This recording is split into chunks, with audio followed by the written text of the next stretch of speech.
నమస్కారం N99 news కి స్వాగతం. హెడ్లైన్ చూద్దాం. ఈ నెలలో మరోసారి ఏపీ అసెంబ్లీ సమావేశాలు 5 రోజుల పాటు సభను నిర్వహించాలని నిర్ణయం.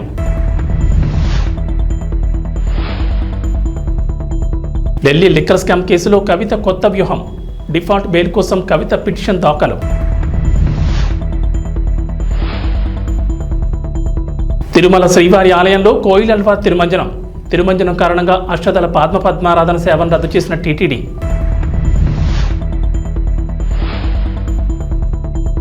తెలంగాణకు రెయిన్ అలర్ట్. 13 జిల్లాల్లో భారీ వర్షాలు. ఆంధ్రప్రదేశ్ అసెంబ్లీ సమావేశాలకు ప్రభుత్వం కసరత్తు చేస్తోంది. ఈ నెల 22 నుంచి సమావేశాలు ప్రారంభమయ్యే అవకాశం ఉంది. 5 రోజుల పాటు సభను నిర్వహించాలని భావిస్తున్నారు. తొలి రోజు ఉభయ సభలను ఉద్దేశించి గవర్నర్ జస్టిస్ అబ్దుల్ నజీర్ ప్రసంగిస్తారు. అనంతరం గవర్నర్ ప్రసంగంపై చర్చ, ధన్యవాద తీర్మానాన్ని ప్రవేశపెట్టనున్నారు. కొత్త ప్రభుత్వం రాష్ట్ర ఆర్థిక పరిస్థితిపై సమీక్షించి పూర్తి స్థాయి బడ్జెట్ ప్రవేశపెట్టేందుకు సమయం సరిపోకపోవడంతో ఈ సమావేశాల్లో బడ్జెట్కు అవకాశం లేదంటున్నారు. ఆంధ్రప్రదేశ్ ఎన్నికల ముందు గత ప్రభుత్వం 4 నెలలకు ప్రవేశపెట్టిన ఓట్ ఆన్ అకౌంట్ బడ్జెట్ ఈ నెల 31తో ముగియనుంది. ఆంధ్రప్రదేశ్ ప్రభుత్వం కొత్త పథకాల అమలుపై ఫోకస్ పెట్టింది. ఇది ఓ కొలిక్కి తీసుకొచ్చిన తర్వాతే బడ్జెట్పై స్పష్టత ఇవ్వాలని భావిస్తోంది. మరో 3 నెలలకు తాత్కాలిక బడ్జెట్ కోసం ఆర్డినెన్స్ తీసుకొచ్చే అవకాశం ఉందని చెబుతున్నారు. ఆర్థికంగా వెసులుబాటు, వివిధ శాఖల్లోని ఆర్థిక పరిస్థితిపై స్పష్టత వచ్చిన తర్వాత సెప్టెంబర్ నాటికి పూర్తి స్థాయి బడ్జెట్ను ప్రవేశపెట్టే ఆలోచనలో ఉన్నట్లు సమాచారం. ఈ ఆర్డినెన్స్కు సంబంధించిన ప్రతిపాదనపై సీఎం ఆమోదం కోసం ఆర్థిక శాఖ ఎదురుచూస్తోంది. దేశంలో సంచలనంగా మారిన ఢిల్లీ లిక్కర్ స్కామ్ కేసులో అరెస్ట్ అయిన బీఆర్ఎస్ ఎమ్మెల్యే కల్వకుంట్ల కవిత తీహార్ జైల్లో జ్యుడిషియల్ ఖైదీగా ఉన్న విషయం తెలిసిందే. ఈ కేసులో కవితకు న్యాయస్థానం జ్యుడిషియల్ కస్టడీని పొడిగిస్తూ వస్తున్న విషయం తెలిసిందే. సుమారు 120 రోజులుగా ఖైదీగా ఉంటున్న కవితకు బెయిల్ దొరకడం కష్టతరంగా మారింది. అటు రౌజ్ ఎవెన్యూ కోర్టు కవిత బెయిల్ పిటిషన్ తిరస్కరించగా ఢిల్లీ హైకోర్టును కూడా ఆశ్రయించారు. అక్కడ కూడా ఆమెకు నిరాశ ఎదురైంది. ఈడీ, సిబిఐ 2 కేసుల్లోనూ బెయిల్ ఇచ్చేందుకు ఢిల్లీ హైకోర్టు నిరాకరించింది. అయితే ఈ కేసులో బెయిల్ పొందేందుకు కవిత మరో కొత్త వ్యూహాన్ని ఎంచుకున్నట్లు తెలుస్తోంది. బెయిల్ కోసం ఎన్ని ప్రయత్నాలు చేసినా బ్యాడ్ లక్ కంటిన్యూ అవుతూ వస్తున్న నేపథ్యంలో డిఫాల్ట్ బెయిల్ కోసం కవిత పిటిషన్ దాఖలు చేశారు. ఇప్పటి వరకు తాత్కాలిక బెయిల్ కోసం కవిత తరపు న్యాయవాదులు చేసిన ప్రయత్నాలేవి ఫలించకపోవడం గమనార్హం. న్యాయస్థానాలు ఆ బెయిల్ పిటిషన్లను తిరస్కరిస్తూ వస్తున్న నేపథ్యంలో తాజాగా డిఫాల్ట్ బెయిల్ కోసం కవిత న్యాయస్థానాన్ని ఆశ్రయించింది. అయితే నిర్ణీత వ్యవధిలోగా సిబిఐ తన దర్యాప్తును పూర్తి చేయలేకపోవడంతో తమ కవితకు బెయిల్ ఇవ్వాలంటూ ఆమె తరపు న్యాయవాదులు కోర్టులో పిటిషన్ దాఖలు చేశారు. తిరుమల శ్రీవారి ఆలయంలో కోయిలల్వా తిరుమంజనం నిర్వహించారు. జూలై 16వ తేదీ సాలకట్ల ఆనివార ఆస్థానం పర్వదినాన్ని పురస్కరించుకుని ఇవాళ ఆలయ శుద్ధి చేపట్టారు.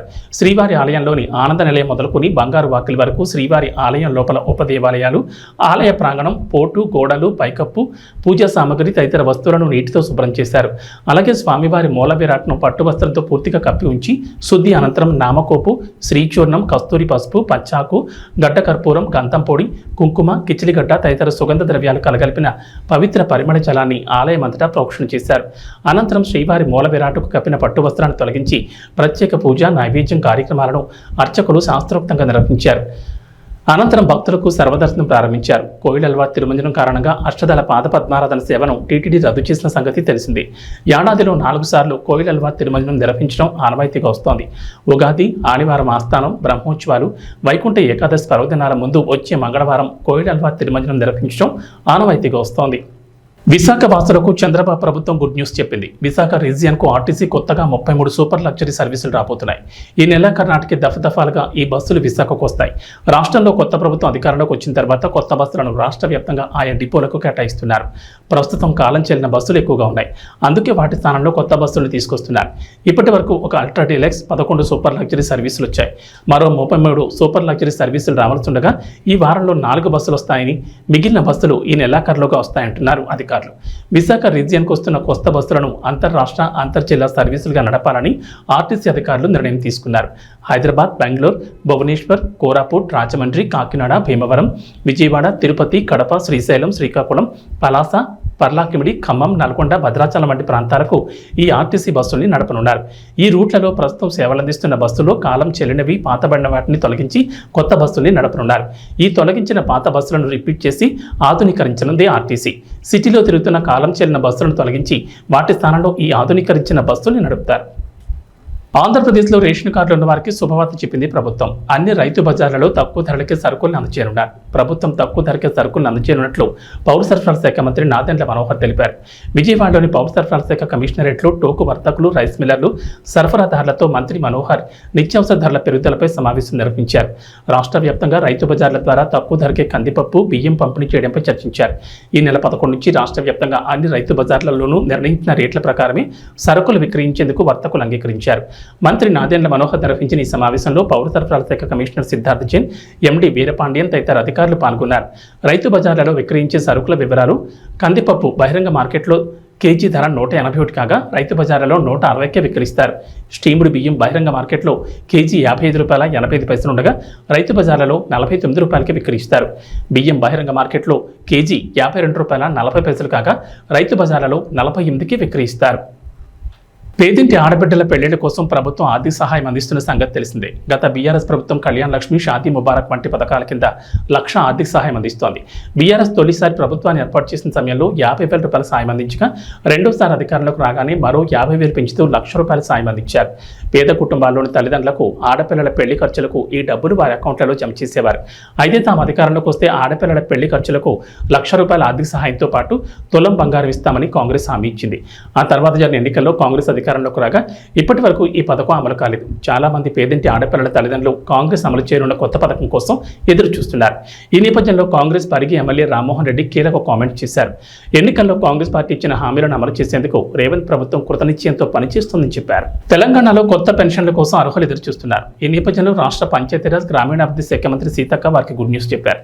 రాష్ట్రంలో కొత్త సామాజిక పింఛన్ల మంజూరు కోసం అర్హుల జాబితాను తక్షణమే సిద్ధం చేయాలని అధికారులకు కీలక ఆదేశాలు జారీ చేశారు. గత ప్రభుత్వ హయాంలో పెండింగ్లో ఉన్న పెన్షన్లతో పాటు కాంగ్రెస్ అధికారంలోకి వచ్చిన తర్వాత ప్రజాపాలన కార్యక్రమంలో వచ్చిన దరఖాస్తుల ఆధారంగా నివేదిక సమర్పించాలని సూచించారు. ఎన్నికల సమయంలో హామీ ఇచ్చినట్లు చేయూత పథకం కింద పింఛన్ల మొత్తాన్ని తమ ప్రభుత్వం పెంచనుందని చెప్పారు. తెలంగాణలో ప్రస్తుతం వృద్ధులు, వితంతువులు, ఒంటరి మహిళలు, వికలాంగులు, గీత కార్మికులు, బీడీ కార్మికులు, స్టోన్ కట్టర్లు, చేనేత, ఫైలేరియా రోగులు, డయాలసిస్ రోగులు, ఎయిడ్స్ రోగులకు పెన్షన్ ఇస్తున్నారు. ఆసరా పింఛన్ ₹2,016, దివ్యాంగ పింఛన్ ₹3,016గా ఇస్తున్నారు. అయితే ఈ మొత్తాన్ని చేయూత పథకం కింద వికలాంగులకు 6,000, మిగిలిన వారికి నెలకు 4,000 అందించేందుకు ప్రభుత్వం సిద్ధమైంది. ఈ మేరకు మంత్రి సీతక్క అధికారులకు కీలక ఆదేశాలు జారీ చేశారు. మరికొన్ని రోజుల్లో వినాయక చవితి పండుగ రానున్న నేపథ్యంలో వేడుకల్ని పర్యావరణ రహితంగా చేసుకోవాలని, మట్టి వినాయకుడిని పూజించేలా ప్రజలకు అవగాహన కల్పించాలని అధికారులకు డిప్యూటీ సీఎం పవన్ కళ్యాణ్ ఆదేశించారు. దేవాలయాల్లో తాటి బుట్టలతో ప్రసాదం ఈ విధంగా ఇది తిరుమలలో జరగాలని ఒక ఆలోచనతో రావడం జరిగింది. ముందుగా పిఠాపురం నియోజకవర్గంలో దీన్ని ఇంప్లిమెంట్ చేద్దాం అని ఆయన చెప్పడం జరిగింది. తిరుమలలో స్వామివారికి ఇస్తున్న నైవేద్యాలు ఇవన్నీ కూడా గోవింద భోగు దీని పేరు. తిరుమలలో ఏదైతే జరుగుతుందో అది కూడా ఇక్కడ నియోజకవర్గంలో ఇంప్లిమెంట్ చేద్దామన్నారు.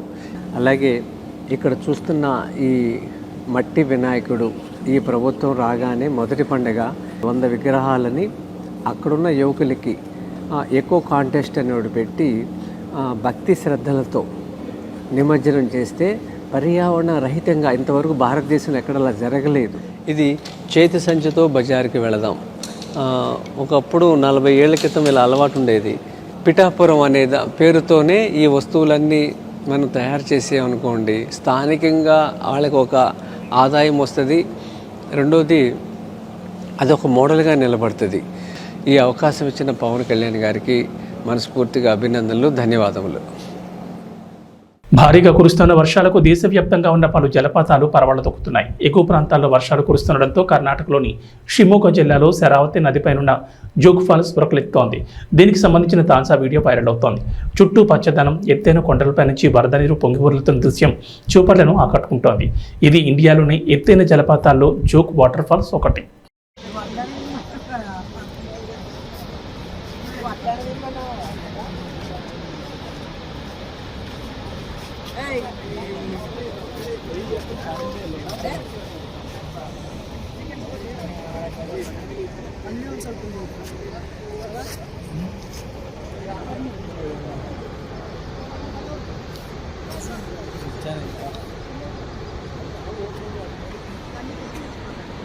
కర్నూలు జిల్లా కౌతాల మండలం ఉరుకుంద గ్రామంలో ఈరన్నస్వామి దేవస్థానం చాలా ప్రాముఖ్యత కలిగిన దేవుడు. ఆగస్టులో జరగబోయే శ్రావణ మాసంలో నెల రోజుల పాటు లక్షలాది మంది భక్తాదులు దేవస్థానానికి వస్తున్నారు. కానీ దేవస్థానం అధికారులు శ్రావణ మాసం ఏర్పాట్లు ఇప్పటి వరకు చేయలేదు. ఎక్కడ చూసినా గుడి పరిసర ప్రాంతాల్లో చెత్తా చెదారం పేరుకుపోయి కుళ్ళిపోయి కంపోస్తోంది. ఇందిరమ్మ హోటల్ దగ్గర నుంచి ఆఫీస్కు పోయే దారి వరకు గుంతలు పడి తిరగడానికి కూడా వీలు కాని పరిస్థితుంది. ఆర్జీబీ బ్యాంక్ ముందు వర్షం వస్తే భక్తులు తిరగడానికి ఇబ్బందికరంగా ఉంటుంది. గుడి ఉత్తరం ద్వారం ముందు గుంతలు పడి వర్షపు నీరు చేరి భక్తులు తిరగడానికి అసౌకర్యంగా ఉంది. అన్నసత్రం ప్రాంతంలో వర్షపు నీళ్లు నిలుస్తున్నాయి. ఆ ప్రాంతంలో చెత్తా చెదారం పేరుకుపోయింది. దేవస్థానానికి వచ్చిన భక్తులకు నీటి సౌకర్యం సరిగ్గా లేదు. స్నానానికి ఇబ్బందికరంగా ఉంది. ఎల్ఎల్సీ నీళ్లు వచ్చినా పర్వాలేదు, లేకపోతే తగిన ఏర్పాట్లు చేయాలి. లెట్రిన్ రూములు సరిగ్గా లేవు, వాటికి కూడా నీటి సౌకర్యం కల్పించాలని సిపిఎం పార్టీ డిమాండ్ చేస్తోంది. సమస్యలన్నిటిపై సూపరింటెండెంట్ వెంకటేష్కి మెమోరాండం ఇచ్చారు. ఈ పరిశీలనలో సిపిఎం పార్టీ నాయకులు ఈరన్న, మారయ్య తదితరులు పాల్గొన్నారు. అసౌకర్యంగా ఉంటే చెత్తా చెదారం మొత్తం కూడా పేరుకుపోయింది. రేపు వచ్చే నెలలోనే శ్రావణ మాసం ప్రారంభమవుతుంది. శ్రావణ మాసానికి సంబంధించిన వరకు ఎక్కడ కూడా ఇప్పటి వరకు ఏర్పాట్లు చేసినటువంటి దాఖలాలు ఎక్కడ కూడా లేవు. ఈ ఇంద్రమ్మ హోటల్ ముందుగానే మొత్తము గుడి ఆఫీస్ పోయేంత వరకు కూడా మొత్తం గుంతలు ఏర్పడి నీళ్ళు ఏర్పడింది. రేపు శ్రావణ మాసంలో వస్తే వెహికల్స్ కానీ ప్రయాణికులకు కానీ చాలా అసౌకర్యంగా ఉంటుంది. అట్లాగే బ్యాంకు ముందు మన రాయలసీమ గ్రామీణ బ్యాంకు నుంచి ముందు వరకు కూడా హోటల్ వరకు కూడా మొత్తం నీళ్ళన్నీ నిలబడి వెహికల్స్ రావడానికి పోవడానికి అట్లాగే దేవస్థానానికి రావాల్సినటువంటి భక్తాదులందరూ కూడా అసౌకర్యంగా ఉంటుంది. గుడికి ఉత్తరం దక్కన కూడా గుంతలు ఏర్పడి అక్కడ గుడి నుంచి ప్రదక్షిణం చేసుకొని అట్లాగే దేవుని ముట్టి బయటకు వచ్చేటప్పుడు కూడా గుంతలు ఏర్పడి బురద ఏర్పడుతుంది. కాబట్టి ఆ ప్రాంతం అంతా కూడా శుభ్రం చేయాలని చెప్పేసి అట్లాగే అన్నదాన సత్రం దగ్గర కూడా నీళ్లు ఏర్పడే చెత్తా చెదారం అంతా కూడా పేరుకుపోయింది. కాబట్టి దేవస్థానం దగ్గర ఇక్కడ ఉన్నటువంటి ఈవో గారు ఆ గుడి పరిసర ప్రాంతాలంతా కూడా శుభ్రం చేయాలని చెప్పేసి లేని పక్షంలోనే సిపిఎం పార్టీగా పెద్ద ఎత్తున ఆందోళన కార్యక్రమాలను నిర్వహిస్తామని చెప్పేసి ఈరోజు దేవస్థానం సిబ్బందికి అట్లాగే ఇక్కడ ఉన్నటువంటి అధికారులకు అందరూ కూడా సిపిఎం పార్టీ తరఫున హెచ్చరిస్తున్నాం. నా పేరు మల్లయ్య, సిపిఎం పార్టీ కౌతాళ.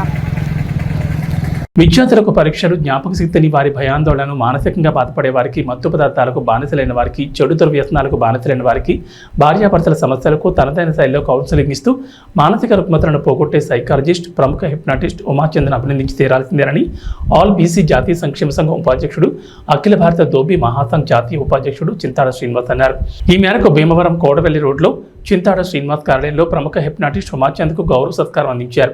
ఈ సందర్భంగా చింతాడ శ్రీనివాస్ మాట్లాడుతూ గత 3 దశాబ్దాలకు పైగా అనేక వేదికలపై హిప్నాటిజం ప్రోగ్రాంలు చేస్తూ ప్రముఖుల ప్రశంసలు అందుకోవడమే కాకుండా మద్యం, మత్తు పదార్థాలకు బానిసలైన అనేక మంది హిప్నాటిజం ద్వారా కౌన్సిలింగ్ అందించి మామూలు వ్యక్తులు చేసిన ఘనత ఉమాచంద్కే దక్కుతుందని, వారి సేవలను గుర్తించి వారికి గౌరవ సత్కారం అందించామని అన్నారు.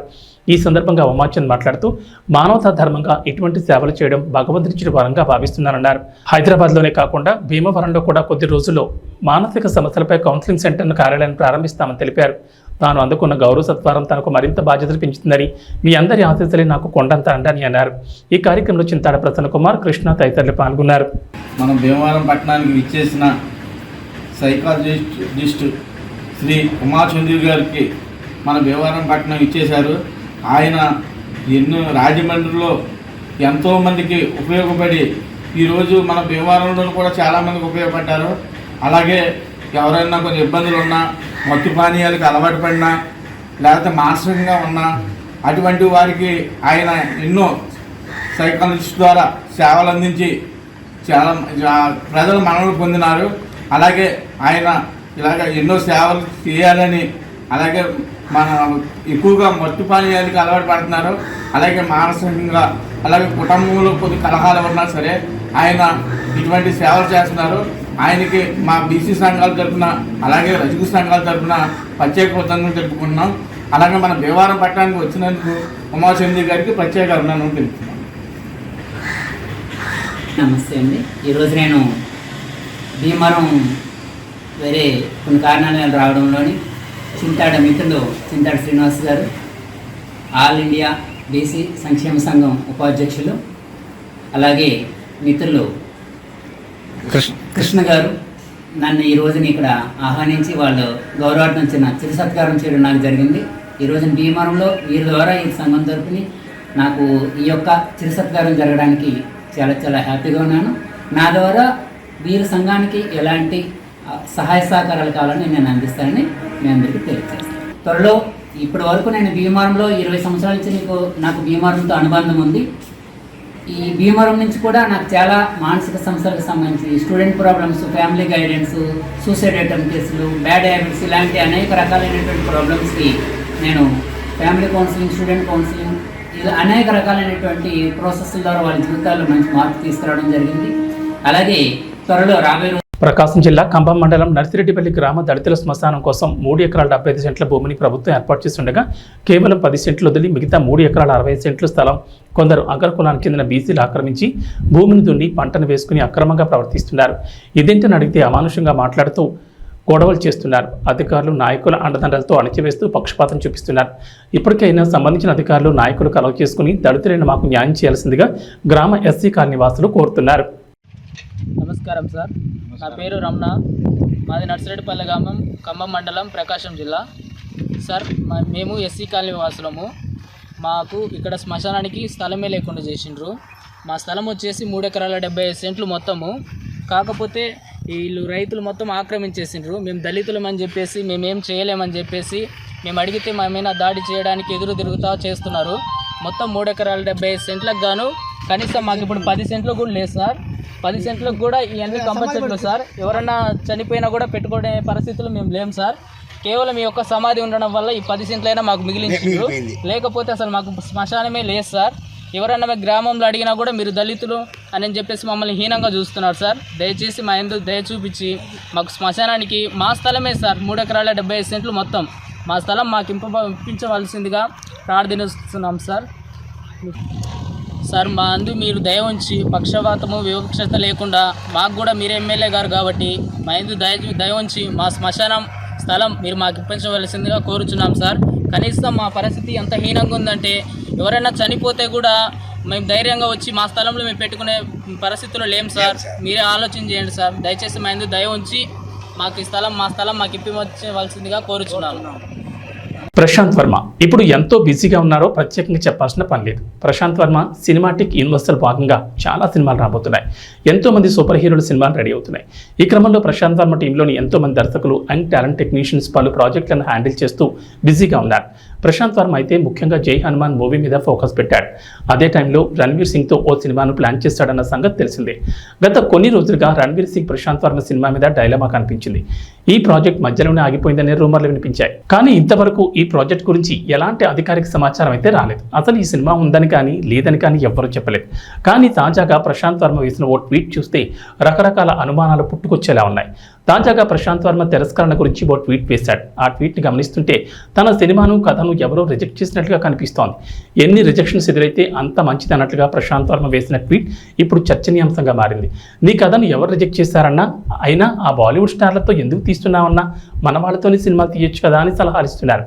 ఈ ట్వీట్ రణ్వీర్ సింగ్ కోసమే చేశావా అని అంతా కామెంట్లు చేస్తున్నారు. జై హనుమాన్ సినిమాలో ఆంజనేయుడిగా రామ్ చరణ్ లేదా చిరంజీవి అయితే బాగుంటుందని నిర్మాత నిరంజన్ రెడ్డి భార్య మాట్లాడిన ఆడియో ఎంతగానో వైరల్ అయింది.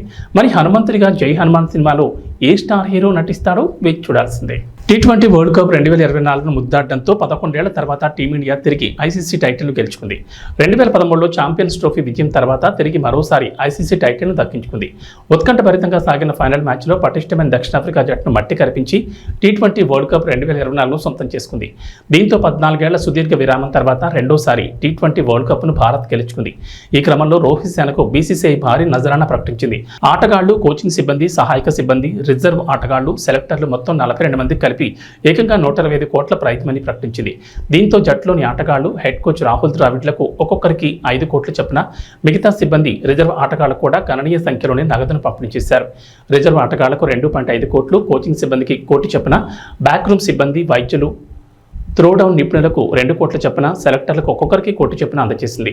మరి ఇప్పుడంటే పెద్ద మొత్తంలో నగదు బహుమతిని అందించారు. కానీ 2007లో MS ధోని నాయకత్వంలోని భారత జట్టు తొలి T20 వరల్డ్ కప్ గెలిచినప్పుడు, 2013లో ఐసీసీ ఛాంపియన్స్ ట్రోఫీ, 2011లో వన్డే వరల్డ్ కప్లను గెలిచిన సమయంలో బీసీసీఐ తక్కువ మొత్తంలో ప్రైజ్ మనీని ప్రకటించింది. తెలంగాణ ప్రజలకు హైదరాబాద్ వాతావరణ కేంద్రం అధికారులు చల్లని కబురు చెప్పారు. ఇవాళ రాష్ట్రంలో విస్తారంగా వర్షాలు కురుస్తాయంటున్నారు. నైరుతి రుతుపవనాల తోడు ద్రోణి ప్రభావంతో తెలంగాణ వ్యాప్తంగా వర్షాలకు ఛాన్స్ ఉందని చెప్పారు. నేడు వికారాబాద్, సంగారెడ్డి, మెదక్, వరంగల్, హనుమకొండ, నిజామాబాద్, కామారెడ్డి, నాగర్ కర్నూల్, మహబూబ్ నగర్, జయశంకర్, భూపాలపల్లి, ములుగు, భద్రాద్రి, ఖమ్మం జిల్లాల్లో భారీ వర్షాలు కురుస్తాయన్నారు.